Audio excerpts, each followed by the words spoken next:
ఈ సంకేతాలు కనుక మీకు కనిపిస్తే అదృష్టం కలగబోతుందని అర్థం. సాధారణంగా మనకి రోజువారీ ఎదురయ్యే కొన్ని సంకేతాల కారణంగా త్వరలోనే మంచి జరగబోతుందని అర్థం.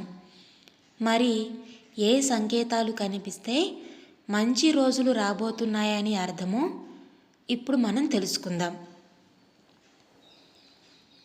నల్ల చీమలు ఇంట్లోకి వస్తూ ఉంటే త్వరలోనే మీకు అదృష్టం కలగబోతుందని అర్థం.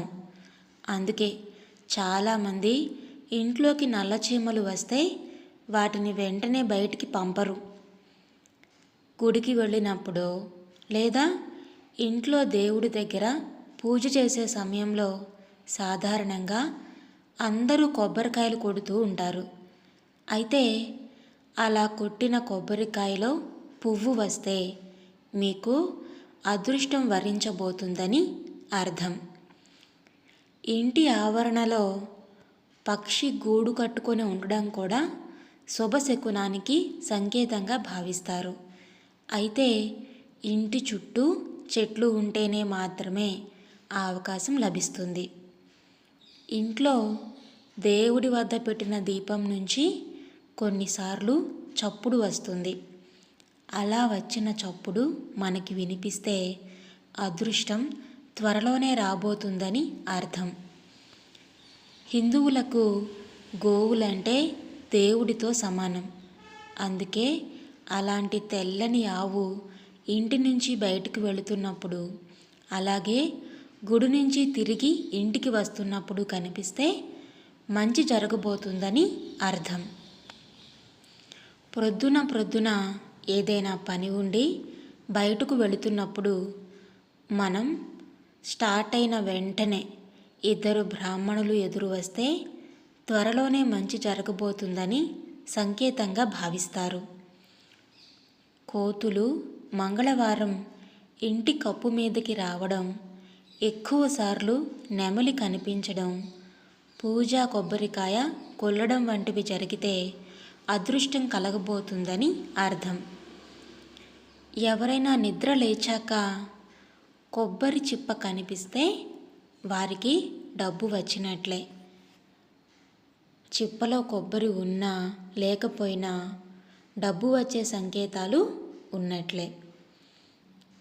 నిద్ర లేచాక పాలు, పెరుగు, డైరీ ఉత్పత్తులు కనిపిస్తే త్వరలోనే ధనలక్ష్మిని చూస్తారట.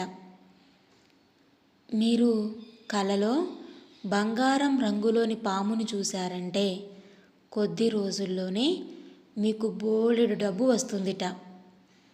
మీరు కలలో గడ్డితో ఉన్న మైదానాన్ని చూశారంటే మీకు డబ్బు రాబోతుంది అనేందుకు అది సంకేతమట. మీరు ఆవులు గడ్డి తింటున్నప్పుడు వాటి ముఖంలో ముఖం పెట్టి చూశారంటే మీకు డబ్బు వస్తున్నట్లే అంటున్నారు నిపుణులు.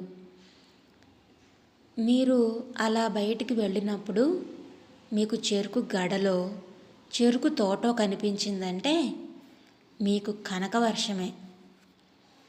మీరు ప్రయాణం చేస్తున్నప్పుడు మీకు కుడివైపున ఓ కోతి లేదా కుక్క కనిపిస్తే మీరు ధనవంతులవుతున్నారని దాని అర్థం.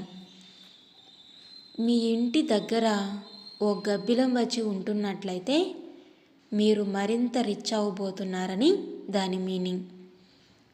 కుక్క దానంతట అదే మీ ఇంటికి వస్తే మీరు ధనవంతులయ్యే ఛాన్స్ ఉంటుంది. మీరు అనుకోకుండా డ్రెస్సును తిరిగేసి వేసుకుంటే కొన్ని రోజుల్లో మీరు భారీగా డబ్బు పొందబోతున్నారని అర్థం.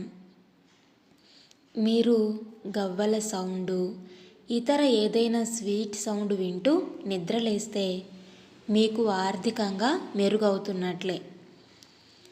ఆకాశంలో తోకచుక్క, ఉల్కా లాంటిది మీకు కనిపిస్తే వచ్చే 30 రోజుల్లో మీరు ధనవంతులయ్యే అవకాశం ఉంటుంది. ఇంటి పైకప్పు మీద కోకిల కూయడం శుభసూచకమే. ఇది జరిగితే మీ సంపద పెరుగుతుంది. ఇది ఇంటికి సంపద రాకకి సూచన. ఇది మీ డబ్బు సమస్యలన్నింటినీ పరిష్కరిస్తుంది. మీ ఇంటి ప్రధాన ద్వారం వద్ద ఏనుగు నిలబడితే లక్ష్మీదేవి మీ ఇంటికి వస్తుందని అర్థం చేసుకోవాలి. మీ కుటుంబం ఆనందం, శ్రేయస్సు పెరుగుతుంది. ఏనుగుని వినాయకుడి ప్రతిరూపంగా భావిస్తారు. తాబేలుని చూడడం మంచి సంకేతం. తాబేలుని కూర్మమని కూడా అంటారు. కూర్మావతారమైన విష్ణువు అవతారాలలో తాబేలు కూడా ఒకటి. మీకు కలలో తాబేలు కనబడితే అదృష్టానికి సంకేతం. ఈ విధంగా మీ అదృష్టం ప్రకాశిస్తుంది. మీరు ఏదో ఒక పని నిమిత్తం ఉదయాన్నే ఇంటి నుంచి బయటకు వెళుతున్నప్పుడు దారిలో కొత్త జంట మీకు ఎదురైతే మీ మంచి సమయం ప్రారంభం కాబోతుందని అర్థం చేసుకోండి. మంచి రోజులు ప్రారంభానికి దీనిని శుభ సంకేతంగా పరిగణిస్తారు. హిందూ విశ్వాసం ప్రకారం పిల్లి ఆడవడం చాలా అశుభకరమైనదిగా పరిగణించబడుతుంది. అదే పిల్లి ఇంట్లో బిడ్డకు జన్మనివ్వడం శుభ పరిణామంగా పరిగణించబడుతుంది. పిల్లి పిల్లలకు జన్మనిచ్చిన ఇంట్లో లక్ష్మీదేవి అనుగ్రహం ఉంటుందని, దయ కలుగుతుందని విశ్వాసం. ఆ ఇల్లు సంపద, ధాన్యాలతో నిండిపోతుందని నమ్మకం. ఈ సంకేతాలను గుర్తించి దానికి అనుగుణంగా నడుచుకోవాలని సూచిస్తున్నారు. గుర్తించడం అంటే ఇంటి మీదకి కోతులు వచ్చాయని కొట్టి తరిమేయొద్దు. పాలు పొంగిపోతున్నాయని కంగారు పడి పొంగే పాల మీద నీళ్లు చల్లొద్దు. పొంగినంత వరకు పొంగుతాయని వదిలేయడం మంచిదిట. అలాగే ఏదైనా పక్షి తగిలితే చిరాకు పడొద్దు. పక్షి మీ ఇంటి పరిసరాల్లో గూడు కట్టుకుంటే సాధ్యమైనంత వరకు దానికి సహకరించేలా ఉండాలి.